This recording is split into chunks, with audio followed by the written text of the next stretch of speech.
Okay, hopefully this comes through fairly well.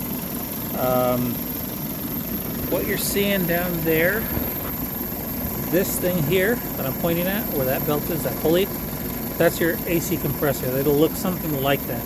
You'll typically have a couple of hoses going to it, and that's what this hose is here. And if you notice, if I can zoom in there, outside of that has a ring that is supposed to engage when you turn the AC on. I'll show you what that looks like here momentarily. Let me go turn it on so you can see. Oh, gotta go around.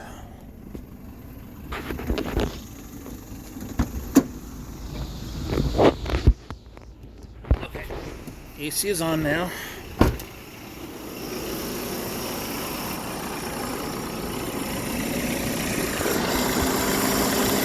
Now, if you look on the outside of that, you can see that pulley right there. Oh, sorry. The outside of it is engaged. So that means the compressor is now moving all the freon through the system. And it's going to basically allow that to circulate gas through these lines into the car. Sorry. It'll go into the car. From the car, it'll capture heat, bring it back out here to the condenser, and out here in front of the radiator, you see this thing here. This is what dumps the heat out so that you can cool the gas down, and then it goes back to the system.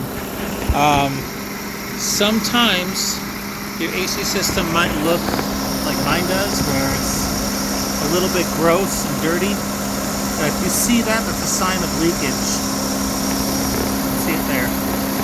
If you have a leak, then you're not going to have any pressure, which means that it cuts off power to the compressor.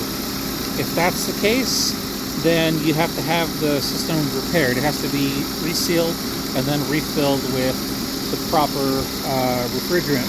Like in my case, I use this stuff. This is what it calls for my car. Yours might be R134A, which is pretty typical for late 90s Hondas. So here's what you can do. To make sure if that's spinning, if the compressor's spinning when you go to turn on the AC, the problem is not with the compressor. You have a blockage somewhere. If you have a bad, let's see, if you have a relay, you'll have something under, like your fuse block or something. Look for the cover underneath and see if you see anything that shows something like AC relay or AC fuse. That'll be the first thing to check to make sure they're not blown. If they are blown, obviously replace them. What you can do is, like in my case right here, I have the fan relays. These should all be the same relay. So if you have a relay you can pull and swap it with another one and it kicks on, then you know the problem's in the relay.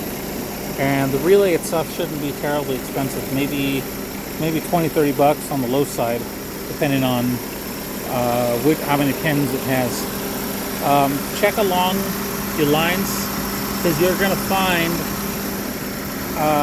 things like I said, like this, where the system is dirty. It has got oil and refrigerant gases seeping out, and that's going to be a surefire way to tell that the integrity of the system is open.